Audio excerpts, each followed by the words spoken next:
মুহাম্মদ সাল্লাল্লাহু আলাইহি ওয়াসাল্লাম, আপনি যখন মানুষের সাথে কথা বলবেন তো মানুষ যা বলেছে আপনারটা কেমন হবে তার চেয়ে সুন্দর। এটা আল্লাহ নবীকে আদেশ করলেন, মানে আমাকে আর আপনাকে আদেশ করলেন। বুঝাতে পারি না কথা মনে হয়? আল্লাহ আমাদের নবীকে আদেশ করলেন মানে কি? আমাকে আর আপনাকে আদেশ করলেন। আল্লাহ তাআলা বলছেন ওয়াজাদিলহুম বিল্লাতি হিয়া আহসান। মুহাম্মদ সাল্লাল্লাহু আলাইহি ওয়াসাল্লাম, তর্ক বিতর্কে বা বিতণ্ডে কথা বলা লাগলে ও যা বলেছে আপনি তার চেয়ে সুন্দর বলবেন, তার চেয়ে ভালো বলবেন। আদেশ, দুটাই আদেশ।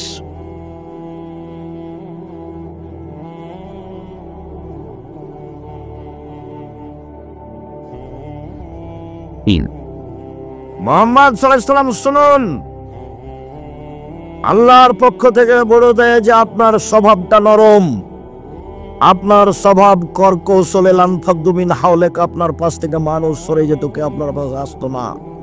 শুনুন, ফাফু আনহুম, মানুষকে মাফ করুন, মানুষকে মাফ করুন। পৃথিবীর মানুষ, মাফ করতে শিখো। মাফ, ছাড়, ছাড় দাও। আচ্ছা করেছে, আচ্ছা বলেছে, আচ্ছা মাফ করে দিলাম, মাফ করে দিলাম।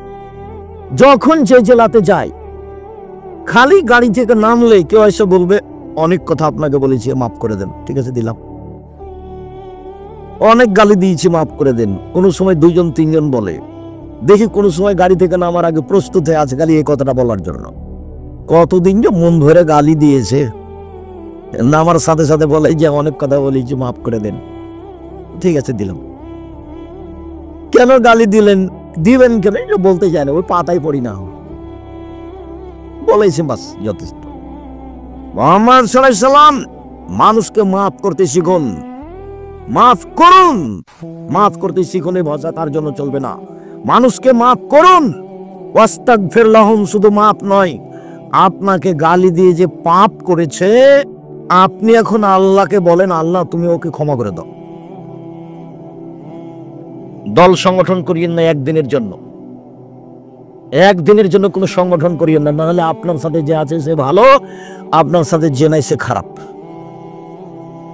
কোন দল করবেন না, অমুকের চরিত্র ফুলের মতো পবিত্র। আল্লাহ নবী বলছেন যে প্রশংসা করে যদি কেউ কারো, তাহলে ওর মেরুদণ্ড ভেঙে দিয়েছে, যার প্রশংসা করা হয়েছে। আর কেউ যদি প্রশংসা করে, আল্লাহ রাসূল বলছেন ওর মুখের উপরে মারো, মাটি ছুঁড়ে, মাটি দিয়ে মারতে বলছে তার মুখখানে। হাদিস বুখারী মুসলিম।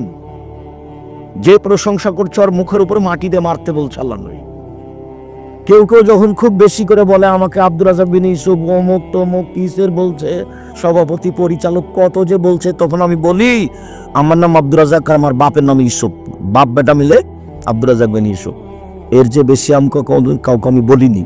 আমি পড়াশোনা জানি কি না, আমি কোনো কিছু পাস করেছি কিনা, আমি কোনোদিন মুখ দিয়ে উচ্চারণ করে দীর্ঘ 35 বছরে, 90 সাথে এখন 35 বছর চলছে, 90 থেকে আছে, আলহামদুলিল্লাহ ভালো আছে। এই ছেলেরা, আমার কানে কথা আছে, তুমি বুঝতে পারো না, তোমরা কেউ মোবাইল ব্যবহার করবে না, দয়া করে আপনারা আমাকে কষ্ট দেওয়ার চেষ্টা করিয়েন না। আপনার মোবাইল কথা বলা আমি এখন চাই না। এখন মা মারা গেলে মাটি এখন হবে না, বক্তব্যের পরে হবে, এখন নয়। এমনি গল্প তো বহু দূরের কথা। আমি আপনার জন্য এসেছি, একটা বাক্যের দাম কোটি কোটি টাকা, ওটা আল্লাহ রাসূলের মুখের ভাষা। জাতির যদি রাস্তাঘাট করে দিতে না পারি, জাতির যদি স্কুল কলেজ করে দিতে না পারি, জাতিকে চূড়ান্ত সঠিক ধর্ম দিতে পারবো ইনশাআল্লাহ। ধর্মের ব্যাপারে জাতিকে ফাঁকি দিয়ে আমি পরকাল হারাতে রাজি নই, এমন কাজ আমি করতে চাই না। সম্মানিত দ্বীনি ভাই বোন, সবচেয়ে ভারী নেকির ইবাদত হলো সদাচরণ। চলেন দেখি, সদাচরণ দিয়ে জান্নাতুল ফেরদাউস পাওয়া যায়, সবচেয়ে দামি জান্নাত। উমামা বাহিলি রাদিয়াল্লাহু তাআলা আনহু বলেন, আল্লাহর নবী বলেছেন, লেমান আনা জাইমুন বে বাইতিন লেমান তারাকাল মিরাহ ওয়া ইন কানা মুহিক্কান। কেউ যদি তর্ক ছেড়ে দেয়, সত্য হলেও তর্ক না করে। আব্দুর হিসাব এটা বলেছেন, আরে না এটা বলেছেন, আরে না এটা বলেছেন। আসসালামু আলাইকুম, আপনার সাথে আমি তর্ক করতে রাজি নই, গেলাম। এইরকম যে তর্ক ছেড়ে দিবে, আমি মুহাম্মদ সাল্লাল্লাহু আলাইহি ওয়াসাল্লাম তাকে একটা জান্নাতে ঘর নিয়ে দিব। মুহাম্মদ সাল্লাল্লাহু আলাইহি ওয়াসাল্লাম এই জিম্মেদারি নিয়েছেন, তা ঘোষণা দিয়েছে। 2, তবে বাইতিন ফিরাবাজিল জান্নাহ লিমান তারাকাল মিরাহা ওয়া ইন কানা মাজে। মজাক করে হলেও কেউ যদি মিথ্যা না বলে, মজাক করে হলেও কেউ যদি মিথ্যা না বলে, আমি মুহাম্মদ সাল্লাল্লাহু আলাইহি ওয়াসাল্লাম তাকে জান্নাতের মাঝামাঝিতে একটা ঘর নিয়ে দেব। 3, ওয়া আলাল জান্নাহ লিমান হাসানা খলকাহু, যে তার চাল চলনকে ভালো করলো আমি তাকে জান্নাতুল ফেরদাউস নিয়ে দেব। চাল চলন কি জিনিস? কেন চাল চলন তো বুঝি, ওই যে ওকে স্বভাব ভালো, ছেলেটা খুব ভালো, ব্যবহার খুব ভালো, ছেলেটা খুব লুতুবে নরম কথা বলে, ছেলেটা খুব ভালো, এই যে ভালো চাল চলন। ওর কথা বলছি দুমো খটার দুনিয়ার বদ, আর মুখ কত খারাপ, ওকে দেখতে মন চায় না, বলে না মানুষে। এই যে মানুষ ভালো মন্দ বুঝে, এটাই হলো ভালো চাল চলন। ভালো কথা ভালো কর্ম, ভালো কথা ভালো কর্ম, প্রতিশোধ নেই, প্রতিবাদ নেই, প্রতিশোধ নেই, বদনাম গিবত নেই, বাস ওটা গেছে। আজকে সকাল হতে হতে বড় ভাইয়ের হাত ধরে আপনাকে ক্ষমা নিতে হবে। আজকে গন্ডগোল কিন্তু বড় ভাইয়ের কারণেই হয়েছে। আপনি ছোট, ক্ষমা আপনাকে নিতে হবে, এবং আজকে নিতে হবে। এখন বক্তব্য শেষে ক্ষমা নিয়ে ঘুমাবেন। ভাই যা হয়েছে ভাইজান মাফ করে দেন আমাকে। ঘটনা কিন্তু বড় ভাইয়ের কারণেই হয়েছে। এমন ভাবে হয়েছে, বলছে 2 ভাই পাশাপাশি বাস করে, বলছে বেটাটাকে তোর চাচা যেন এখান থেকে বের হতে না পারে রে, কাঁটা দিয়ে ঘেরে দে, কেমনে বাড়ি থেকে বের হয় তা দেখবো, তাই বলছে। আর আমাদের গ্রামে বাপ মরার পরে গন্ডগোল হয়েছে, 2 ভাইয়ে জমি জায়গা ভাগ করতে করতে ঢেকিটা কেটে ভাগ করে নিয়েছে। এটা আমার চোখের সামনেকার ঘটনা বলছি। আর দল পার্টি করার লোককে আমি দেখেছি যে বিরোধী দল পরাজয় বরণ করলে, হেরে গেলে কি একটা কারণে ছেলেটা পরীক্ষা ফেল করেছিল বিপক্ষ পার্টির, তখন গরু জবাই করেছে খুশিতে, গরু জবাই করে খা। এটা আমার চোখের সামনে। জীবনে কোনোদিন 1 মিনিটের জন্য কোনো দল, কোনো সংগঠন, কোরআন দেয়া সংগঠন করুক না, তাও করবেন না। কেন? তখন আপনার ভিতরে সংকীর্ণতা আসবে। সংকীর্ণতাই আহলে হাদিস মানুষকে অনেক খাটো করে রেখেছে। যে আপনি আমাকে ইকবালপুর মসজিদে খুতবা দেওয়াতে পারেন না কেন? সামনের জুমায় দিয়ে দেখি। আর আপনি আছেন জামিয়া সালাফে, খোলা আছে মাঠ, আপনি খালি বলবেন, মেথর দিয়ে বলবেন আব্দুর রহিম সাহেব আছেন বংশাল মসজিদে খুতবা দিয়ে, মেথর দিয়ে বলবেন, সমান লাগবে না। আর সমান তো উপরে আছে। বলেন দেখি, এক মাওলানাকে বলছে আসেন জামিয়া সালাফের সম্মেলনে, হাসছে, আসেন, হাসছে, তাহলে বলছে আপনার বাপও পারবে না। আমি এই ভাষায় বলছি আপনার বাপও পারবে না, আমাকে ডাকেন, কালকে চলে আসবো আমি। এ কথার অর্থ নাই যে আমি আব্দুর রাজ্জাক বিন পড়ে আছি, এ পড়ে নাই। জামিয়া সালাফে খুতবা দেন, যাতায়াত 3000 টাকা সম্মানে, আর 10,000 টাকা পাতে, 13,000 টাকা দিয়ে প্রতি জুমাই। এটা জামিয়া সালাফিয়া। শুধু দেশের এশিয়া মহাদেশে বড় মসজিদ তৈরি হচ্ছে রূপগঞ্জ নারায়ণগঞ্জে 100 বিঘা জমির উপরে। খাটো করে দেখার আপনার কোনো পথ নেই, উপরওয়ালা করে। আমি নিজে করলে আপনি কিছু করতে পারতেন। আমি তো কচুর পাতার পানি বুঝেন না? এই যে পানি কচুর পাতার উপরে থাকে, তো বাতাস আসে, তখন কি করে? এই যে পড়লো। আমি তো কচুর পাতার পানি, আমার কি দাম আছে? আমার 5 পয়সা দাম নেই। 100 বিঘা জমির উপরে প্রায় রূপগঞ্জ নারায়ণগঞ্জ 21 নম্বর সেক্টরের সাথে লাগা জামিয়া সালাফে রূপগঞ্জ নারায়ণগঞ্জ 22 বিঘা খালি মেয়েদের জন্য। রাজশাহী 40 বিঘা জমির উপরে ছেলেদের শাখা, 70 বিঘা জমির উপরে মেয়েদের, 40 বিঘা খালি পুকুর। 5,000-এর বেশি ছেলে মেয়ে পড়াশোনা করে। 519 জন খালি এতিমি আছে, 5,000। 300 জন শিক্ষক শিক্ষিকা আছেন। 32 লক্ষ টাকা মাসে বেতন লাগে, 32 লক্ষ। এটা ছিল 2024-এর হিসাব, 25-এর আমার কাছে এখনো আসেনি। জামিয়া সালাফের উপরে আপনার ভালোবাসা থাকা উচিত, এটা আহলে হাদিসের সম্পদ। 13-14 সম্মেলন আসেন দেখি আপনি। 13-14 সম্মেলন পাকিস্তানের মৌলানা থাকবে, ভারতের থাকবে, সৌদি আরবের থাকবে, বাংলাদেশের থাকবে। পাকিস্তানের মৌলানা থাকবেন, ভারতের মৌলানা থাকবেন, সৌদি আরবের মৌলানা থাকবেন, বাংলাদেশের থাকবেন। এর নাম জামিয়া সালাফিয়া। দেশের সর্ববৃহৎ প্রতিষ্ঠান জামিয়া সালাফিয়া। দেশের সর্ববৃহৎ প্রতিষ্ঠান জামিয়া সালাফিয়া। আয়াতনে, শিক্ষক মানে, শিক্ষক গুণে, শিক্ষক সংখ্যায়, ছাত্র সংখ্যায়, বিদ্যা দেওয়াতে সর্বোচ্চ স্তরে আছে জামিয়া সালাফিয়া। 7 করে যাবেন, 40 বিঘার উপর আছে রাজশাহীতে।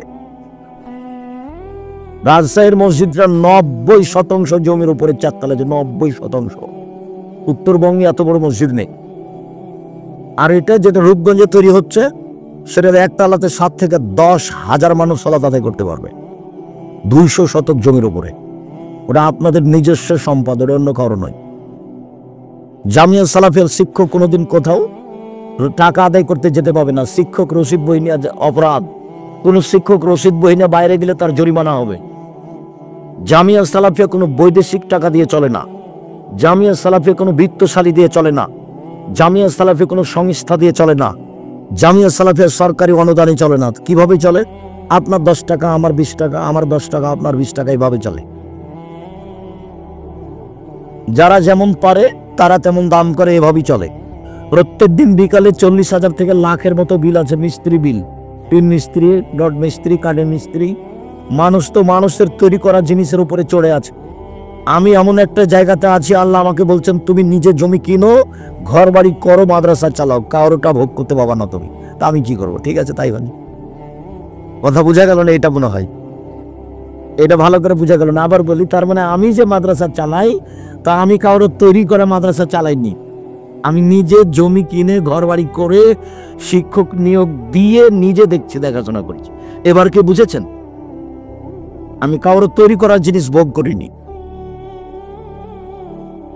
সম্মানিত দিনী ভাই বোন, আপনার ভালোবাসা, ঐকান্তিক ভাবে ভালোবাসা আমি দাবি করি।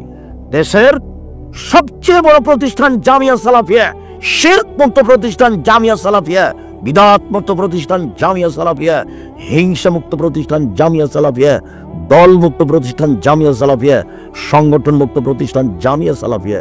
60 জন 70 জন শিক্ষক বসে আছেন, দল সংগঠনের কথা মুখ দিয়ে উচ্চারণ করতে পাবেন না। কেউ কারোর বিরুদ্ধে কথা বলতে পাবে না, বিরুদ্ধে কথা বলাই নিষেধ।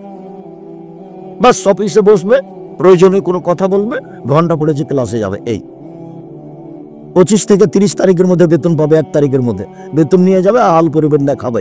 কিভাবে প্রতিষ্ঠান চলছে তার ভাববার প্রয়োজন নেই, ওটা আল্লাহ দেখবে। সম্মানিত দিনী ভাই বোন, এক, সত্য হলেও তর্ক ছেড়ে দিলে আল্লাহর নবী তাকে জান্নাতে একটা ঘর নিয়ে দিবেন।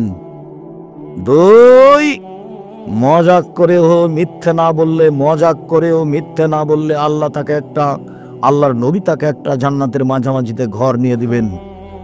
3, চাল চলন ভালো করলে আল্লাহর নবী তাকে জান্নাতুল ফেরদাউস নিয়ে দিবেন। সবচেয়ে দামি জান্নাত পাওয়া যাবে ভালো চাল চলনে।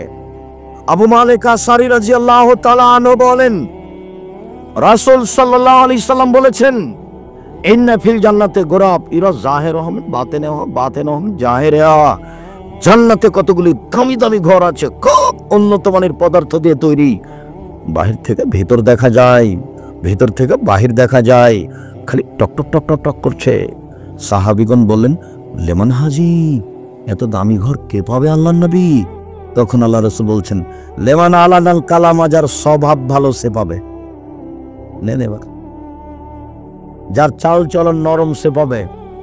এই ছেলে, বসো, আমাকে কোনো কাজ দেখাবেন না, অল্প সময়, দয়া করে আমাকে কোনো ব্যস্ততা দেখাবেন না।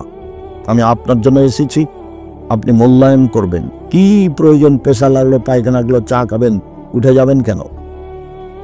আমি যে আপনার জন্য এসেছি, আপনি কেন উঠবেন? হিসাব করে বসে থাকবেন, পাখি যেন মনে করে আপনি পাথর। সম্মানিত দিনী ভাই বোন, সদাচরণ দিয়ে সবচেয়ে দামি জান্নাত পাওয়া যায়। এবার বলি, সদাচরণ দিয়ে বয়স বেশি হয়ে যায়, সদাচরণ দিয়ে রুজি বেশি হয়, টাকা বেশি হয়। আমি বলিনি, হাদিস বুখারী মুসলিম। সাওবান রাদিয়াল্লাহু তাআলা আনহু বলেন, আল্লাহর নবী বলেছেন, মান সাররাহু আন ইউবসাতা লাহু ফি রিজকিহি ওয়া ইনসাউ লি ফি আসরিহি। যে চায় তার রুজি বেশি হয়ে যাক, যে চায় তার বয়স বেশি হয়ে যাক, এই দুটা যে চায়, ফালিয়াসিল রাহিমাহু, সে যেন সদাচরণ করে। বয়সও বেশি হবে, কেটে নতুন ভাবে লিখে দিবেন আল্লাহ। রুজিও বেশি হবে, কেটে নতুন ভাবে লিখে দিবেন আল্লাহ। মনে রাখবেন, ভাগ্য কেটে লিখে দেওয়ার দুটা পথ আছে। করোনা ঠেকা যায়, ঠেকারও যায় দোয়া দিয়ে, মাস্ক দিয়ে নয়। পৃথিবী সৃষ্টির 50,000 বছর পূর্বে আপনার ভাগ্যে করোনা লিখা হয়েছে। আপনি যদি পাথরের ভিতরে ঢোকে থাকেন তবুও করোনা ধরবেই।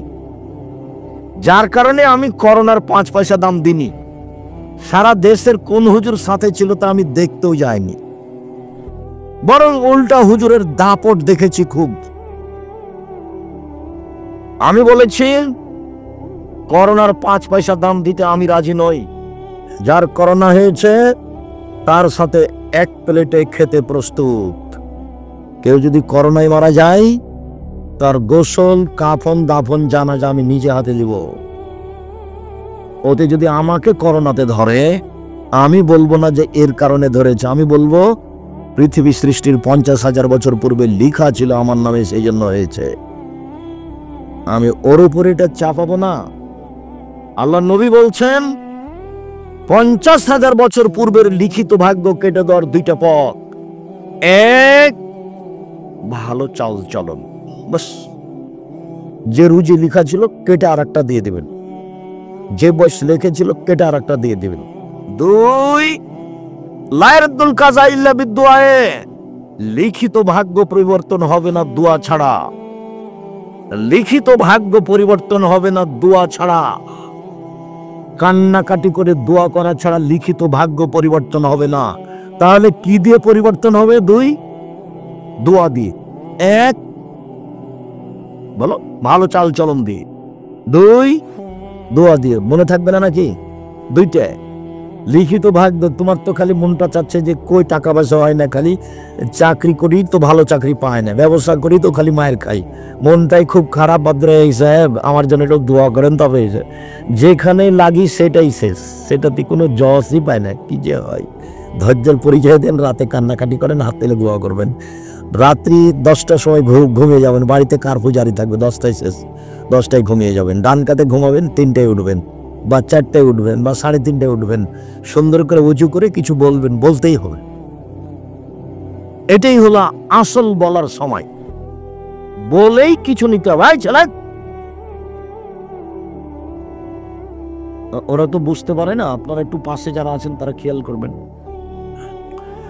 সম্মানিত দিনী ভাই বোন, নাওয়াস ইবনে সামান রাদিয়াল্লাহু তাআলা আনহু বলেন, আমি একদা আল্লাহর নবীকে বললাম, আল্লাহর নবী, বল বিররু ওয়াল ইসমু, পাপ কি জিনিস, নেকি কি জিনিস বলেন তো আল্লাহর নবী, পাপ কি জিনিস, নেকি কি জিনিস? তখন আল্লাহ রাসূল বলছেন, আল বিররু হুসনুল খুলুক, নেকি হলো ভালো আচরণ। কেন? আল্লাহ নবী বলবেন নেকি হলো তাহাজ্জুদ, আল্লাহ রাসূল বলবেন নেকি হলো হজ, আল্লাহ রাসূল বলেন নেকি হলো কোরআন মাজিদ তেলাওয়াত। এইটা না বলে আল্লাহ নবী বলছেন নেকি হলো ভালো আচরণ। নেন এবার, হাদিস কিন্তু বুখারী মুসলিম, আমার আপনার বিবেচনার কোনো সুযোগ নেই। একজন জোহাইনা কাবিলার এক লোক বলছেন, এক সাহাবী, কালু সাহাবীগণ আল্লাহর নবীকে বলেন, আল্লাহর নবী, মা খাইরু মা উতিয়াল ইনসান, আল্লাহর নবী, মানুষকে যে আল্লাহ যত নিয়ামত দিয়েছেন তার সবচেয়ে উত্তম কোনটা বলেন তো আল্লাহ নবী? নিয়ামত কি? 2 হাত। কিভাবে নিয়ামত বুঝবো এটা? যার 1 হাত নাই তাকে জিজ্ঞাসা করেন। বুঝা গেল না কথা? হাত যে নিয়ামত আল্লাহর, এটা কখন বোঝা যাবে? যার 1 হাত নেই তাকে জিজ্ঞাসা করেন কি পানি খরচ করে। পা যে নিয়ামত, এটা কাকে জিজ্ঞাসা করতে হবে? যার 1 পা নেই ওকে জিজ্ঞাসা করেন, তাহলে বুঝবেন নিয়ামত। যার চোখ নাই তাকে বলেন যে পৃথিবী কেমন, কোনদিন দেখেনি পৃথিবী, এমনিতে দিন পার, জীবন শেষ এমনিতেই, কোনদিন দেখেনি পৃথিবী কেমন। তো চোখ নিয়ামত। আল্লাহর নবী বলেন তো, আল্লাহ তো মানুষকে অনেক নিয়ামত দিয়েছেন, বাড়ি গাড়ি জমি জায়গা বউ ছেলে মেয়ে হাত পা অর্থ সম্পদ সব নিয়ামত, সবচেয়ে ভালো কোনটা এটা বলেন? তখন আল্লাহ রাসূল উত্তর বলছেন, আল্লাহ হুসনুল খুলুক, ভালো আচরণ। আমি বুঝাতে না পারলে কিন্তু আমি অক্ষম। আল্লাহ রাসূল ঠিকই বলেছেন, এটি কিন্তু 1450 বছর থেকে সমাজে আছে, উপদেশ বইয়ে আছে, উপদেশ বইয়ে আছে, আপনাকে পড়তে হবে। আল ইতিসাম পত্রিকা আপনার টাকা দিয়ে ছাপিয়েছি, তবে উপদেশ আমি নিজের টাকা দিয়ে ছাপিয়েছি। আপনি আল ইতিসাম পত্রিকা নিতে বাধ্য, আর আমার বইটা নিতে অনুরোধ।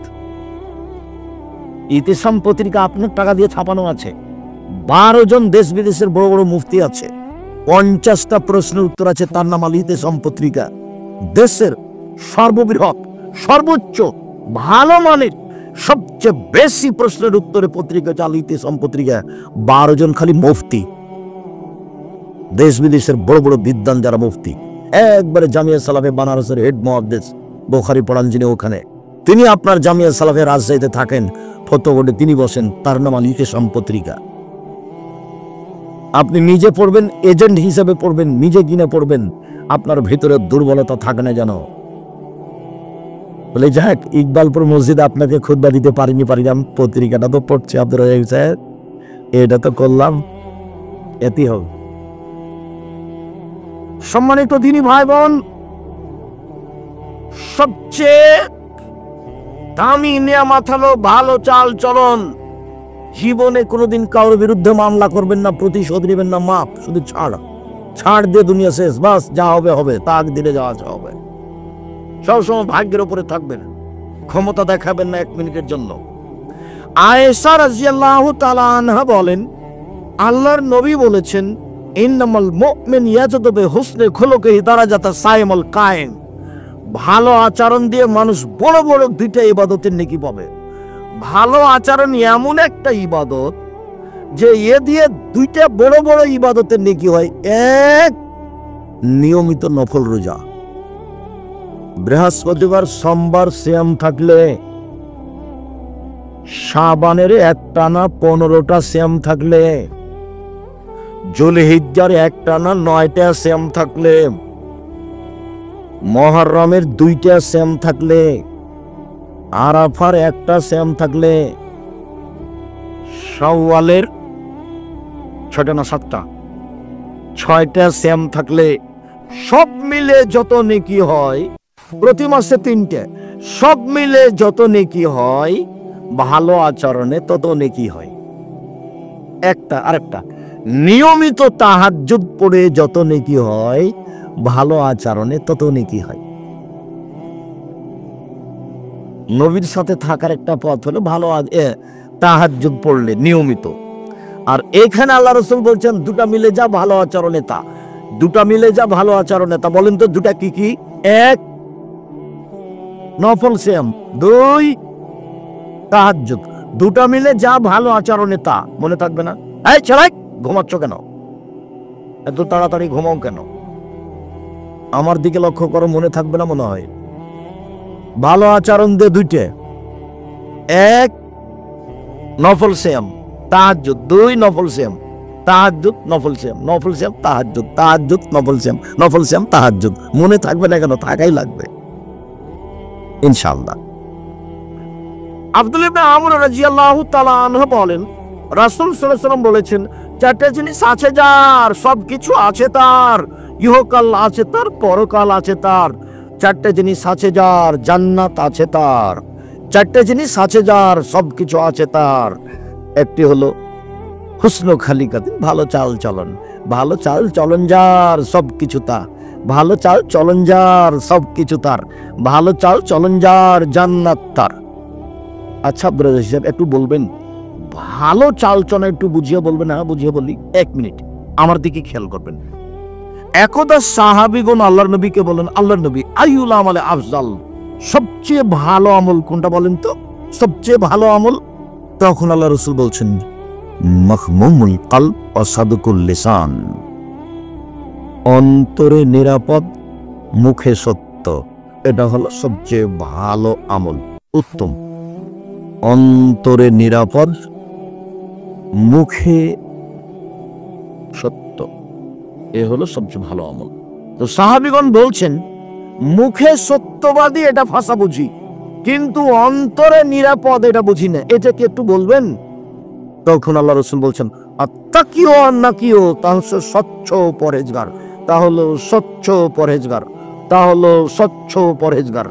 এইটার পরে আবার বলছেন স্বচ্ছ পরহেজগারকে এক, লাইসমা ফিয়ে যার পাপ নেই সে হলো স্বচ্ছ পরহেজগার। দুই, ওলা বাগিয়ে যার সীমা লঙ্ঘন নেই সে হলো স্বচ্ছ পরহেজগার। তিন, ওয়ালা গিল্লা যারা আত্মসাৎ নেই সে হলো স্বচ্ছ পরহেজগার। চার, ওলা হাসাদা যার হিংসা নেই সে হলো স্বচ্ছ পরহেজগার। মানে ভালো চাল চলনের চারটা দিক। এক, পাপ হলেই ক্ষমা চাইতে হবে, বাস, পাপ নাই তার, পাপ হলে ক্ষমা চাইছে। দুই, সীমা লঙ্ঘন নেই, জোর করে জমি দখল করেনি। মরিচ কিনতে গিয়ে বলছে 100 মরিচ দাও, তো একটা হাতে নিয়ে দেখে যায়, দেখি তোমার মরিচ কেমন, একটা হাতে নিয়েছে, এখন 100 দাঁড়ি পাল্লা হয়ে গেছে, এটা কি করবেন? বহুদিন থেকে বলছি আপনাকে, কিন্তু এই কথা, এটা অরি ডালিটাতে কি করতে হবে? রেখে দিতে হবে। আপনি যদি ব্যাগে নিয়ে আনেন তাহলে এটা সীমা লঙ্ঘন। জমি দখল হলো বড় সীমা লঙ্ঘন, আর এটা হলো ছোট সীমা লঙ্ঘন। যার ভেতরে আছে ও পরহেজগার নয়, ও স্বচ্ছ নয়, ওর ভিতরে সদাচরণ নেই। তিন, আত্মসাৎ, আমানতদারি। আপনার ভিতরে আত্মসাৎ আমানতদারি আছে কিনা? আপনাকে 100 টাকা দিয়েছি বাজার করতে, তখন আপনি 90 টাকার বাজার করে ভাউচার দেখেছেন 100 টাকা, মাত্র 10 টাকা। আপনি কত নেবেন? হাজারো লাখো মানুষ এরকম লাখ লাখ টাকার খরচ যারা বাজার করে জামিয়া সালাফের বোর্ডিং এর, মাঝে মধ্যে বলি দেখো বাজার করতে এসে পরকাল হারায়ও না। একটা ছোট কাজ করতে এসে, চাকরি করতে এসে 2 দিন পরকাল হারায় না। ভুলে এই টাকা দিয়ে কোনোদিন চা খায়ও না। আমি কোনোদিন চা বিস্কুট খেলে আমি টাকা দিয়ে দিই, আমি বিপদে পড়তে রাজি নই। ভুলেও কোনোদিন এই 1 টাকা 10 টাকা বাঁচিয়ে চা খায় না এই টাকা দিয়ে। আর যারা মাদ্রাসা চালায়, কমিটি, প্রধান শিক্ষক, তাদেরকে বলি যেদিন মাদ্রাসার বৈঠক হবে সেদিন 10-এর পয়সা দিয়ে আপনারা চা বিস্কুট খাবেন না, না হলে চাঁপাইনবাবগঞ্জের ভাষাতে আমও যাবে, ছালাও যাবে, কাঁদতে কাঁদতে, আমও যাবে, ছালাও যাবে, কাঁদতে কাঁদতে 2 চোখও যাবে, কিচ্ছু থাকবে না, সব হারাবে একদিন। ইহকালও যাবে, পরকালও যাবে। 10-এর পয়সা হলো গমা সাপের চেয়ে বেশি খারাপ। গমা সাপ বুঝেন আপনারা? গোখরা সাপ, গমা সাপ। যখন বলেছি ভালো বউকে, বউ মহিলা মানুষ, ওরা তো বুঝে না, একটু সুবিধার স্বামীদের এটা খুব ভালো, একটু খালি যদি কাপড় মোটা হয় তাহলে মন খারাপ, কাপড়ে হাত দিয়ে বলবে কি যে নিয়ে আসে, তখন শয়তান সুযোগ পায়, তখন শয়তান বলে তোর স্বামী তোকে কোনোদিন দেনে, কোনোদিন দেনে, কোনোদিন দেনে, তুই এখন বল যে তোর সংসারই করবো না। তখন ওর স্বামী বলবে করবি না তো যা, তুই তালাক দিয়ে দি, তালাক দিয়ে দি, তালাক দে, এখনই তালাক দে। ওই তখন নিরুপায় বলে যা তোকে 1 তালাক 100 তালাক দিলাম, বাস শেষ, শেষ কথা শেষ। 2 লাঠি মারিয়েন, তালাক মুখে আনিয়েন না, খুব খারাপ জিনিস। কোরআনে আছে, হাদিসে আছে, ভালো জিনিসটা তো জায়েজ, কিন্তু আপনারা করে সবকিছু ধ্বংস করে দিবে। 2 লাঠি মারেন মন খারাপ হলে। স্ত্রীকে আল্লাহ রাসূল এভাবে সম্মান করতে বললেন, 1, যে মানের খাচ্ছ সে মানের খাওয়াও। 2, যে মানের পড়ছো সে মানের পড়াও। 3, কটু কথা বলো না, ঠোঁট কালো, রং কালো, এগুলো বলো না। 4, মুখের উপরে মারো না, মানে মারা লাগতে পারে, মুখের উপরে মারো না। 5, নিজের বাড়ি ছাড়া কোথাও থাকতে দিও না, যেতে দিও না, জরুরি প্রয়োজন ছাড়া তোমার বাড়ি ত্যাগ করতে পারবে না। বিবাহের বাড়িতে যাওয়া বহু দূরের কথা, হাটে বাজারে যাওয়া তো বহু দূরের কথা, জরুরি প্রয়োজন ছাড়া তোমার বউ বাড়ি ত্যাগ করতে পারে না। এই জিম্মেদারি পালন করো, এটা তোমার স্ত্রী তোমার কাছে পায়, এটা তোমার স্ত্রীর হক, এটা বুঝিয়ে দাও। মানে বাড়ি থেকে কোথাও যেতে দিও না, এটাও পাই, এটা আপনাকে পালন করতে হবে। বলে প্রয়োজনে মারা লাগে মারেন, কিন্তু তালাক বলিয়েন না। ধৈর্যের পরিচয় দেন, বৈঠক হতে দেন, বাপ মাকে বুঝতে দেন, শ্বশুর শাশুড়িকে বুঝতে দেন, গ্রামের দায়িত্বশীলদেরকে বুঝতে দেন, তারপরে তালাক। আগে বললেন তো গেছে, তৎ করে বললেও তালাক,